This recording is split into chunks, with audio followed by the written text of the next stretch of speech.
right, y'all, listen up, man, listen up. Suchir Balaji's story was supposed to be one of triumph. A young boy genius working at OpenAI trying to shape the future of artificial intelligence. Yet, his life ended in tragedy. Dead at the age of 26 in his San Francisco apartment. The police said it was suicide, but Balaji's parents disagree. They say he was killed. After all, Suchir Balaji was the whistleblower who exposed OpenAI. So what exactly happened here? Was this suicide or murder? And why is Elon Musk asking for an FBI investigation? Let's start with Suchir Balaji's story. He was born in 1998 to tech-savvy parents in California. His parents knew that he was different, but soon it became clear that he was a prodigy. He started coding when he was just 11 years old. By age 13, he built his first computer. At 17, he was recruited by Quora. And so his meteoric rise continued. Balaji landed at UC Berkeley. There he won accolades for his groundbreaking algorithms. In 2018, he joined OpenAI as an intern. The company was a non-profit at that time, and its goal was quite clear: to ensure that AI benefits humanity. That's what OpenAI was about. And Balaji believed in that dream.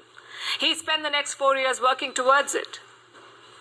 But things changed in 2022. That's when ChatGPT was launched. It became extremely popular. OpenAI shifted towards profit. And Balaji's ideals clashed with the company's future path. There were multiple ethical questions, especially on how AI is trained. Balaji began to see the cracks. He believed that AI was harming humanity.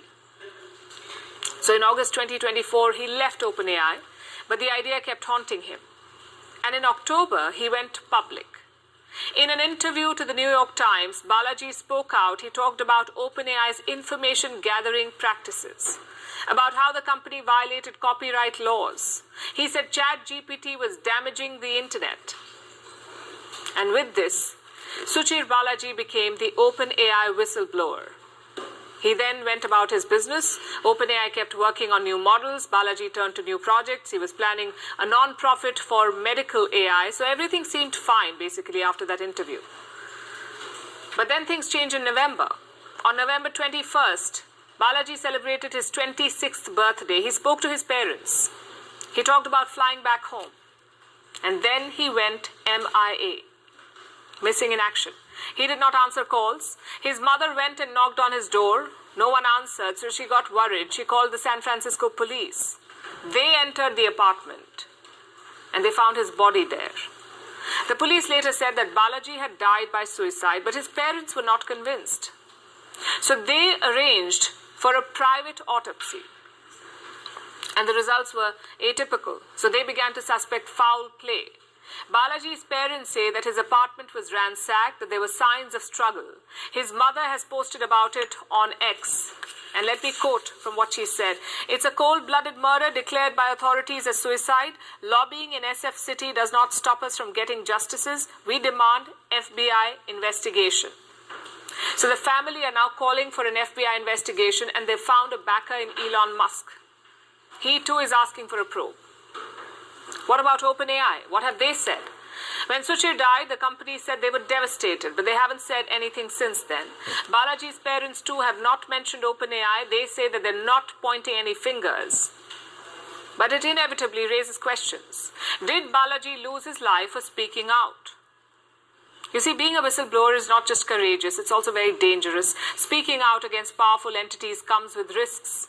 It's also very dangerous. Speaking out against powerful entities comes with risks, not just courageous. He loses life for speaking out.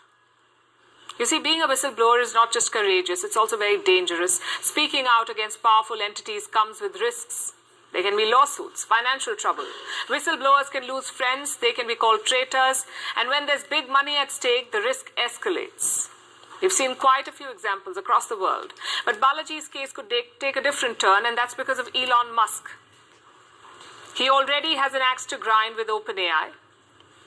Elon Musk and Sam Altman co-founded OpenAI in 2015. Musk left the organization 6 years ago, but he hasn't stopped questioning it since. He's raised concerns over direction, leadership, and profitability. He's also dragged OpenAI to court, so Elon Musk is likely to capitalize on this case. He already says it does not look like a suicide. Elon Musk has the power to push this forward. After all, he has the US president-elect's ear. As for the case, we cannot say if it was indeed suicide or murder. That's for the American police to find out. But we do agree it was indeed suicide or murder. That's for the American police to find out. But we do agree that it needs a wider probe, because when billions of dollars hang in the balance, speaking out can be a matter of life and death. Billions of dollars hang in the balance. Speaking out can be a matter of life and death. When billions of dollars hang in the balance, speaking out can be a matter of life and death. Because when billions of dollars hang in the balance, speaking out can be a matter of life and death. And that's the reason why, what did Jesus say? You know what I'm saying? He that love their life shall lose it. So when you in this, hold on, let me clear my throat.